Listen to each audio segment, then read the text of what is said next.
दक्षिण उत्तर प्रदेश राज्य के उत्तरी भाग में स्थित इलाहाबाद, जिसे अब प्रयागराज के नाम से जाना जाता है, एक पवित्र तीर्थ स्थान है जहां गंगा, यमुना, सरस्वती 3 पवित्र नदियों का मिलन होता है। यह शहर अपनी संपदा, संस्कृति, आर्थिक, पौराणिक मान्यताओं और धार्मिक गतिविधियों के लिए जाना जाता रहा है। पौराणिक मान्यताओं के अनुसार इस नगर का प्राचीन नाम प्रयाग ही है।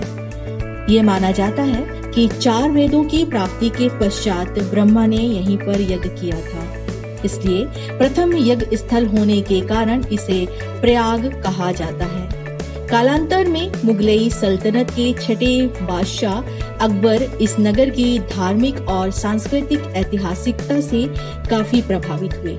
उन्होंने इस नगरी को ईश्वर या अल्लाह का स्थान कहा और इसका नामकरण करते हुए इसे इलाहावास किया, अर्थात जहाँ पर अल्लाह का वास होता है। और कालांतर में मुगलई सल्तनत के 8वें बादशाह अकबर के पोते शाहजहां ने इलाहावास का नाम इलाहाबाद बना दिया। पौराणिक काल से ही प्रयाग अत्यंत पवित्र स्थान माना जाता रहा है, जिसकी पवित्रता गंगा, यमुना, सरस्वती के संगम के कारण है। इलाहाबाद जिले के स्थलों की यह विशेषता है कि यहाँ ईसा पूर्व 6ठी शताब्दी से चावल का उत्पादन होता था। इसी प्रकार वैदिक संस्कृति का उद्भव भले ही सिंधु घाटी सभ्यता से हुआ हो, पर विकास पश्चिमी गंगा घाटी से हुआ है। भारत के अंतिम हिंदू सम्राट माने जाने वाले हर्षवर्धन के समय में भी प्रयाग के महत्व अपने चरम पर थी। प्रयाग में घाटों की ऐतिहासिक परंपरा रही है। प्रभु श्री राम के वंशज महाराज इला यहीं राज्य किया करते थे। उनकी संतान व चंद्रवंशी राजा पुरवारा और गंधर्व मिलकर इसे घाट के किनारे अग्निहोत्री किया करते थे।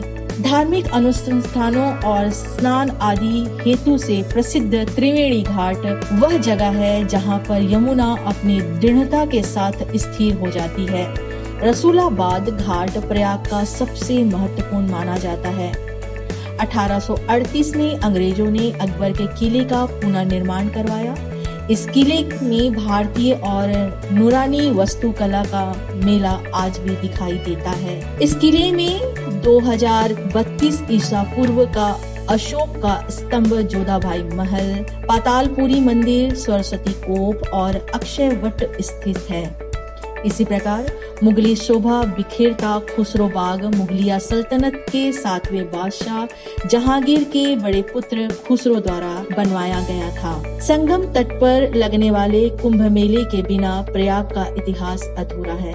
प्रत्येक 12 वर्ष में यहाँ पर कुंभ मेले का आयोजन होता है, जो कि अपने में एक लघु भारत का दर्शन कराने के समान है। इसके अलावा प्रत्येक वर्ष लगने वाले माघ स्नान और कल्पवास का भी आध्यात्मिक महत्व है।